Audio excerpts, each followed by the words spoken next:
안녕하셨습니까? 양영태 TV의 양영태입니다. 이런 중요한 시간에 안철수는 단일화 결론을 통보했습니다. 세석을 갖고 있는 대통령 후보 안철수, 또 역사의 과오 속으로 뛰어들었습니다. 그는 역사를 무서워하지 않는 아주 단단한 사람같이 보입니다. 역사를 무서워하지 않는 것, 조선일 주필을 하셨던 그 유근일 주필께서 참 통탄을 하면서 윤석열, 안철수 단일화 결렬을 중대한 역사적 과오를 저질렀다고 이렇게 표명을 했습니다. 이 자유진영의 단일화 포기를 한 이 안철수는 주사파 집권 연장의 1등 공신이 됐다고 선언했습니다. 주사파 집권 연장의 1등 공신 안철수. 그럼에도 불구하고 한편 윤석열 후보에게도 좀 아픈 소리를 냈습니다. 윤석열 측도 다소 책임이 있다, 이렇게 얘기를 했습니다. 참 아픈 마음을 전하고 있습니다.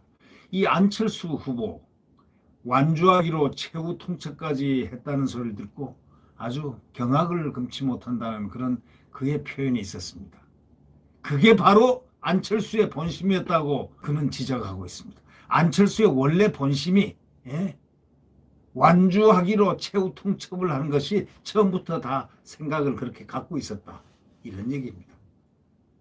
그렇다면 안철수는 참 나쁜 사람이죠. 네. 도무지 단일화할 생각 자체가 없었다는 겁니다. 이거는 제가 주장하는 게 아니고 조선일보, 저도 그렇게 생각합니다만, 이제 와서 그렇게 생각합니다만은 지금 유근일 전 조선일보 주필께서 그렇게 얘기를 하고 있습니다. 그래서 이렇게 규정한다는 겁니다. 그걸로 안철수는 역사적으로 영원히 기록될 것이다라는 겁니다. 주사파 집권 연장의 1등 공신으로 안철수의 속이 그렇게 뒤틀린 까닭만은 충분히 헤아린다. 그러나 이건 안 된다, 이런 얘기입니다. 이준석이라는 애송이가 하는 짓거리를 보자면 화를 안 낼 사람이 어디 있었겠습니까? 저도 화를 냈죠. 근데 이 유근일 전 주필께서도 우라통이 터졌다는 겁니다. 이 이준석이라는 자 때문에. 그런 자를 두고 무슨 차세대 정치인이고 어쩌고 저쩌고 따롱이 타는 그 그를 지켜 세운 어머 분자들을 보면은 작년 추석에 먹은 송편이 이렇게 입으로 넘어올 것 같은 지경이라고 이렇게 표현합니다. 그 애송이, 이준석이라는 애송이가 하는 짓거리를 보자면은 유근일 주필 역시 우라통이 터지고, 또 그런 자를 두고 무슨 뭐 차세대 정치인 어쩌고 저쩌고 또 따릉이 타는 그를 지켜 세우고 있는 그런 어머 분자들을 보면은 작년 추석에 먹은 송편이 지금도 나올 정도라고 그렇게 구역질이 난다는 겁니다. 그러나 그는 이렇게 얘기합니다. 설령 그렇다고 해가지고 이 시대를 책임지겠노라고 자임했던 시대를 책임지겠다고 큰소리 뻥뻥 쳤던 안철수 같은 지도급 정치인이 오로지 감정적 불길에 휩싸인 나머지 자기 자신과 그를 불살라 버리려고 작정한 데서 그게 말 되냐 이거죠. 그거는 안 된다 이겁니다. 안철수 후보에게 유근일 주필이 질문을 합니다. 정권 교체가 되지 않으면 그게 어떤 세상일지 안철수는 아느냐 모르느냐 하고 질문합니다. 누구를 어린애로 아느냐고요? 이런 식으로 반문하면, 그렇다면 귀하는 왜 불과 몇 해 전에 박원순에게 양보하고 문재인에게 양보했냐? 그게 뭘 알아서 한 일이었냐? 하고 질문합니다. 그러니까 안철수는 상당히 나쁜 사람이라고 지금 규정을 하는 겁니다. 역사에 나쁜 짓만 했다. 그 후에 또 뒤늦게 뭘 터득했는지 어쩐지 모르겠지만 갑자기 범자유진영 단일화에 그토록 문을 열고 들어와가지고 이제는 그토록 문을 꽉 닫았느냐 이거죠. 아직도 좌파에 좀 미련이 남아있냐 질문합니다. 이 유근일 주필은 또 이런 질문을 합니다. 당신은 소위 당신 안철수는 역시 오도된 중간파였냐? 아니면 중간이 아니라 좌파 통일전선에 노라는 소도구에 불과했냐? 하고 세게 질문합니다. 학생 시절에는 민주화 운동에 앞장서지 못하고 뒷줄에 서 있었던 걸 못내 미안해 하고 있냐? 하고 질문합니다. 안철수, 학생 시절에 민주화 운동에 앞장서지 못하고 뒷줄에 서 있었던 걸 못내 미안해 하느냐 이거예요. 그래서 박원순 문재인에게 가산점을 주고 그래서 오늘의 결정적인 선택의 순간에도 그렇게 저쪽으로 달려가 붙느냐 하고 신랄하게 비판하고 있습니다. 안철수의 그런 선택은 오늘의 시대정신에 비추어서 엄청난 과오라는 겁니다. 큰 잘못이라는 겁니다. 안철수 같은 자칭 중간파의 주사파 집권 책임의 큰 덩치가 있는데 그건 중대한 역사적 과오라는 겁니다. 국군과 인민군이 맞붙은 판에 제3이 어디 있냐 이거죠.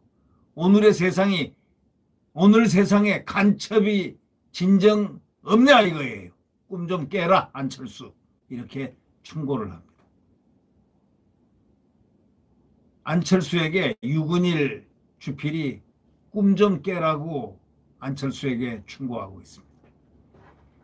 오늘의 정의는 주사파 전체주의 일당 독재 한거에서 자유민주주의 시장경제 자유 대한민국을 회복하는 데 제2의 민주화 운동에 있는데 오늘의 대의가 오늘의 정의가 이 시대의 정의가 그렇다 이겁니다. 이 대의에 겸손하게 겸허하게 순응하는 게 이 시대 정치인들의 도림에도 불구하고 그걸 거역한 안철수 이 세상에서 더 이상 역할이 없다. 이제 끝이다. 끝이어야만 한다. 사라지라. 안철수는 사라지라. 쳐다보기도 싫다. 구역질 난다. 이렇게 표현하고 있습니다. 제가 그 원문을 한번 읽어보겠습니다. 오늘의 정의는 주사파 전체주의 일당 독재 한거에서 자유민주주의 시장경제 자유 대한민국을 회복하는 제2의 민주화 운동이 있는데 이 대의에 겸허하게 순응하는 게 이 시대 정치인들의 도리입니다. 그걸 거역한 귀하께서는 이 세상에 더 이상 역할이 없다. 끝입니다. 이제 끝이어야 합니다. 사라지세요. 쳐다보기도 싫습니다. 구역질 납니다. 안철수에게 이렇게 얘기를 했습니다. 얼마나 그에게 화가 났으면 그럴까요? 안철수는 그런 사람인 것 같습니다. 유근일 주필은 한 사람에 대해서 이토록 가혹하리만치 표현한 것은 처음인 것 같은데 이거는 가혹한 게 아닙니다. 정상적인 분이 지금 정상적인 사람들이 정상적인 언론인들이 정상적인 사고를 갖고 있는 대한민국인들이 모두 안철수에 대해서 이렇게 생각하고 있다는 바로 이 사실을 알아야 된다. 안철수는. 저는 그렇게 생각합니다. 단일화가 안 된 이유를 안철수 후보에게만은 돌리지는 않았습니다. 이 유근일 편집인은 윤석열 후보에게도 책임을 하나 돌렸습니다. 뭐냐면 그까지 이준석 하나를 어쩌지 못해가지고 저렇게 질질 끌려간 모양새가 참으로 화해하다. 이런 얘기합니다. 자강론 운운하면서 오만방자하게 단일화를 깬 윤석열 주변 것들에게도 경멸을 보낸다고 아주 신랄하게 비판합니다. 용서치 않겠다고 얘기합니다. 자강론을 운운하면서 오만방자하게 단일화를 깬 윤석열 후보의 그 주변들 인간들 몇몇 소수의 인간들에게도 경멸을 표한다고 이렇게 지적하고 있습니다. 용서하지 않겠다고 합니다. 지금 윤석열과 이재명은 이미 1% 미만의 박빙을 드러내고 있다고 이렇게 표현합니다. 이게 역전될 경우에 사이공 최후의 날을 닮은 서울 최후의 날이 올 것이다 예언하고 있습니다. 자, 국민 여러분, 우리 서울의 날이 서울 최후의 날이 와서야 되겠습니까? 그때 인천공항은 아프가니스탄을 연상시킬 거다. 그렇게 대한민국은 망할 것이다.